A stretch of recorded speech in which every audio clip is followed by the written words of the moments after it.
আমি গাজীপুর মহানগরে টঙ্গী পূর্ব এবং পশ্চিম থানা, আমি ভাবছি মহানগরে।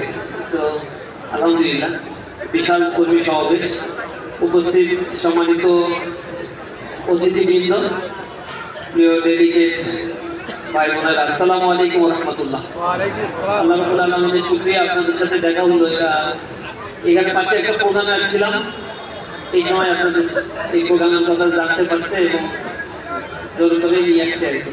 জোর করে হইলেও আপনাদের সাথে একটু দেখা হলো, আল্লাহ সুযোগ দান করলেন। আল্লাহ রাব্বুল আলামিনের শুকরিয়া আদায় করতে আলহামদুলিল্লাহ। আর মুরব্বীদের তো আমরা তো ছাত্র, আমাদের মুরব্বীদের জন্য কোনো কথা বলা এটা একটা দুঃসাহসের ব্যাপার, কঠিন কাজ। যেটা বলবো এটা আমি আমার নসিহত হিসেবেই করেছি, মানে নিজের কল্যাণের জন্য মানুষের সামনে সবাই করছেন। এখানে আল্লাহ রাব্বুল আলামিন ওয়াদা করছেন জমিনে খেলাফতের দায়িত্ব তাদেরকে আল্লাহ রাব্বুল আলামিন দিবেন। ঈমান আখলাকের কথা বলা হয়েছে। তো এই আয়াতের একটা সার্থক ব্যাখ্যা আল্লামা ইকবাল করেছেন। তিনি 4টা গুণাবলীর কথা বলেছেন। এই গুণাবলীগুলো যখন কোনো জাতির মধ্যে অর্জিত হয়, আল্লাহ রাব্বুল আলামিন তাদের গুণাবলীর মধ্যে তিনি বলছেন আদালাতটা, আমানাতটা, শাজাআতটা, সাদাকাতটা, ইয়া জায়গা কাম কিসে দুনিয়া কি ইমাম। 4টা জিনিস যখন একটা জাতির মধ্যে থাকবে তখন আল্লাহ রাব্বুল আলামিন তাদেরকে দুনিয়ার ইমামতির দায়িত্ব দেবেন, যেটা ওই সূরা নূরের 55 নম্বর আয়াতে বলা হয়েছে ওয়াদাল্লাহু আল্লাযীনা আমানু। এখানে আল্লাহ রাব্বুল আলামিন উল্লেখ করেছেন। এখানে আল্লামা ইকবালের বক্তব্য হচ্ছে আদালতটা প্রথমত হচ্ছে তাদের ভিতরে ন্যায় পরায়ণতা থাকতে হবে, অর্থাৎ ইনসাফ করতে পারবে মানুষের সাথে। আমানতদারিতা তাদের ভিতরে থাকতে হবে। আমানতদারিতার ব্যাপারে বুখারী শরীফের ভিতরে হাদিসে আসছে যে যার আমানতদারিতা নাই তার ঈমান নাই, যিনি ওয়াদা পালন করেন না তার দ্বীন নাই। অর্থাৎ আমানতদারিতা একটা গুরুত্বপূর্ণ একটা ব্যাপার, যেটা সূরা মুমিনুনের প্রথম রূপের শেষ অংশে আল্লাহ রাব্বুল আলামিন স্পষ্ট করে বলছেন আল্লাযীনা হুম লিআমানাতিহিম ওয়া আহদিহিম রাউন, যারা তাদের আমানতসমূহ এবং ওয়াদাসমূহ রক্ষা করে এদেরকে আল্লাহ রাব্বুল আলামিন বলছেন উলাইকা হুমুল ওয়ারিসুন আল্লাযীনা ইয়ারিসুনাল ফিরদাউসা হুম ফিহা খালিদুন। তারা হচ্ছে জান্নাতুল ফিরদাউসের অধিবাসী। এবং এই অধিবাসীদের বর্ণনা দিতে গিয়ে শুরুতে আল্লাহ রাব্বুল আলামিন বলেছেন ক্বাদ আফলাহাল মুমিনুন, এরা আবার মুমিনদের অন্তর্ভুক্ত। এবং এই মুমিনরা হচ্ছে সফল হয়ে গেছে। কেমন সফল? প্রেজেন্ট পারফেক্ট টেন্সে আল্লাহ রাব্বুল আলামিন বলেছেন সফল তো হয়ে গিয়েছে ওই সফল মুমিনেরা। ক্বাদ আফলাহা মানে প্রেজেন্ট পারফেক্ট টেন্সে আমরা যেটা বলি যে I have done the work, আমি এই কাজটা করেছি। কতক্ষণ পর্যন্ত বলি? যতক্ষণ পর্যন্ত এই জায়গাটা নোংরা না হয় ততক্ষণ পর্যন্ত বলি আমি এখানে পরিষ্কার করেছি। যখন নোংরা হয়ে যায় তখন আমি বলি পরিষ্কার করেছিলাম, পাস্ট টেন্স। অর্থাৎ যে কাজটা আমি করেছি তার ফল এখনো বিদ্যমান আছে, সেই জিনিসটাকেই মাজি পলিটের সিগা দিয়ে আরবিতে প্রকাশ করা হয়, যেটা ইংরেজিতে প্রেজেন্ট পারফেক্ট টেন্স বলে। এই কথাটা মাজি পলিটে ক্বাদ আফলাহা, দেখো এই সফল তো হয়েই গিয়েছে, মানে হচ্ছে তার সবকিছু লেখা শেষ, মোটামুটি ফল বিদ্যমান, এখন শুধু মৃত্যুটা বাকি, তাহলে সে সফল হয়ে যাচ্ছে। এই সফলতার মধ্যে যে কয়টা ক্রাইটেরিয়া গুণাবলীর কথা সূরা মুমিনুনের মধ্যে বলা হয়েছে, তার মধ্যে সর্বশেষ গুণাবলী ঈমানদারদেরকে আল্লাহ রাব্বুল আলামিন বলছেন যারা তাদের আমানতদারিতা এবং ওয়াদাসমূহ রক্ষা করে উলাইকা হুমুল ওয়ারিসুন, এরাই হচ্ছে উত্তরাধিকারী, যারা জান্নাতুল ফিরদাউসের উত্তরাধিকারী হয়ে গিয়েছে। অর্থাৎ এটা তাফসীরের মধ্যে আসছে বাইজাবি কুতুবি কিতাব, এখানে বলা হয়েছে যে এরা হচ্ছে শুহাদা, সিদ্দিকিন এবং সালেহিন, যাদেরকে সূরা ওয়াকিয়ার মধ্যে মুকাররমিনদের অন্তর্ভুক্ত করা হয়েছে, যে এরা হচ্ছে উলাইকাল মুকাররমুন ফি জান্নাতিন নাঈম সুল্লাতুম মিনাল আউয়ালিন ওয়া কলিলুম মিনাল আখিরিন। মানে এদের সংখ্যাটা হবে শেষ জমানার মানুষদের মধ্যে, অর্থাৎ আমাদের এই জমানার মানুষদের মধ্যে থেকে খুবই কম, এটা খুবই সিলেক্টেড কিছু মানুষ হবে, তাদের মধ্যে এরা থাকবে। তারা হচ্ছে ওয়াদা রক্ষাকারী মানুষগুলো, যেটা আমাদের সমাজের সবচেয়ে বেশি স্ক্যারসিটি আছে। এটা আল্লাহ ইকবাল খুব চমৎকার ভাবে এই কথাগুলো এখানে উল্লেখ করেছেন। আমানতদারিতা আমাদের ভিতরে এটা থাকতে হবে। এরপরে সাজাআতটার কথা বলা হয়েছে, বিরক্ত থাকতে হবে। একটা জাতির মধ্যে যখন বিরক্ত থাকে না, সে জাতি তখন ধ্বংসপ্রাপ্ত হয়। এই নির্বাচনে আমরা দেখেছি বিভিন্ন জায়গায় জামাত ইসলামের যারা পুলিং এজেন্ট ছিল অথবা এখানে দায়িত্বপ্রাপ্ত ছিল বিভিন্ন কেন্দ্রে, তাদেরকে অপোনেন্ট বিএনপি বা এই জাতীয় লোকেরা যারা সন্ত্রাসী কার্যক্রমে অভ্যস্ত এলাকার মোড়ল, এরা এসে একটা ধাওয়া দিছে, একটু চোখ রাঙানি দিয়ে কথা বলছে, আমাদের মোটামুটি 10-15 জন চলে গেছে। কারণ আমাদের অধিকাংশ মানুষগুলো নিজেদের হীনমন্যতায় ভোগায়, আবার ওই এলাকার যে মানে শক্তিমত্তা নিয়ে দাঁড়িয়ে থাকার কথা মাজার উপরে, সেই বলটা থাকার কথা, সেটা অনেকের ক্ষেত্রে থাকে না।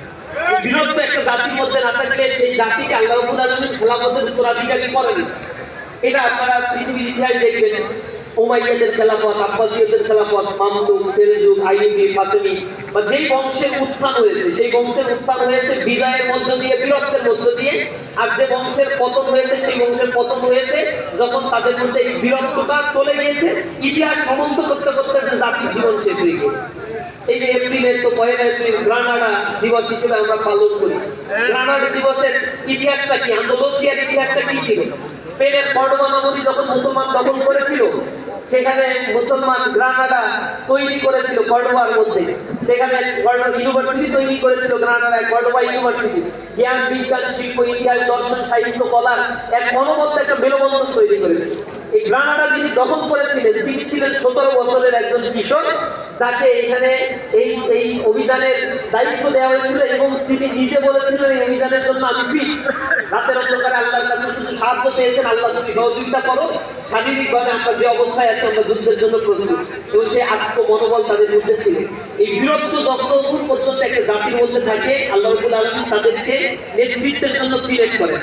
আমরা এখন পর্যন্ত নেতৃত্বের জন্য আল্লাহর পক্ষ থেকে সিলেক্টেড হই নাই, বিকজ আমাদের মধ্যে যে ওই শির দ্বারা উঁচু করে থাকার মানসিকতা, এটা হয়তো এখন আমরা যথেষ্ট পরিমাণে তৈরি করতে পারি না। এবং সর্বশেষ বলা হয়েছে আদালতকে আমানতকে সাজাআতকে সাদাকাতকে, বেশি বেশি দান করার মানসিকতা দিতে হবে। এই দেয়ার মানসিকতা আমাদেরকে ক্ষমতায় নিয়ে যাবে, বা আমাদেরকে একটা জাতির মধ্যে নেতৃত্বের আসনে বসায়।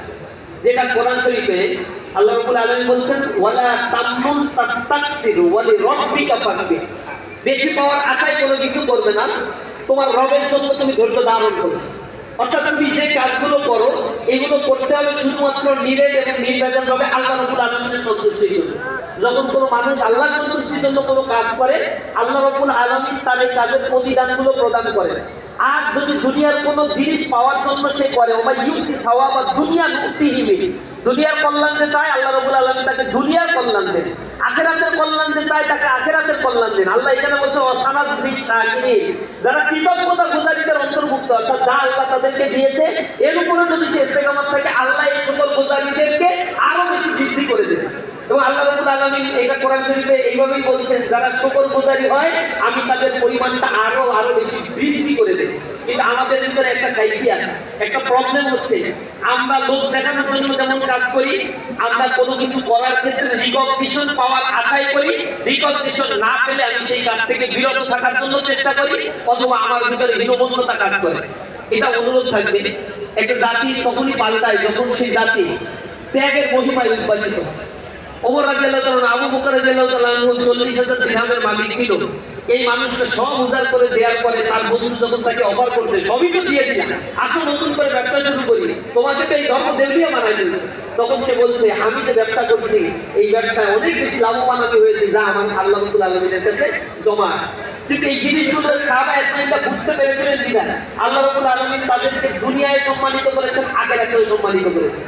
আমরা এই দুনিয়ায় কোনো কিছু করার আগে কি পাইলাম আর কি পাইলাম না এই হিসাব কিতাব যখন করতে যাই, তখন আমাদের দ্বারা কিছুই সম্ভব হয় না। যখন আমার দায়িত্বশীলকে খুশি করার জন্য আমি কোনো কিছু করি, তখন আল্লাহ আমার আমলকে কবুল করেন না।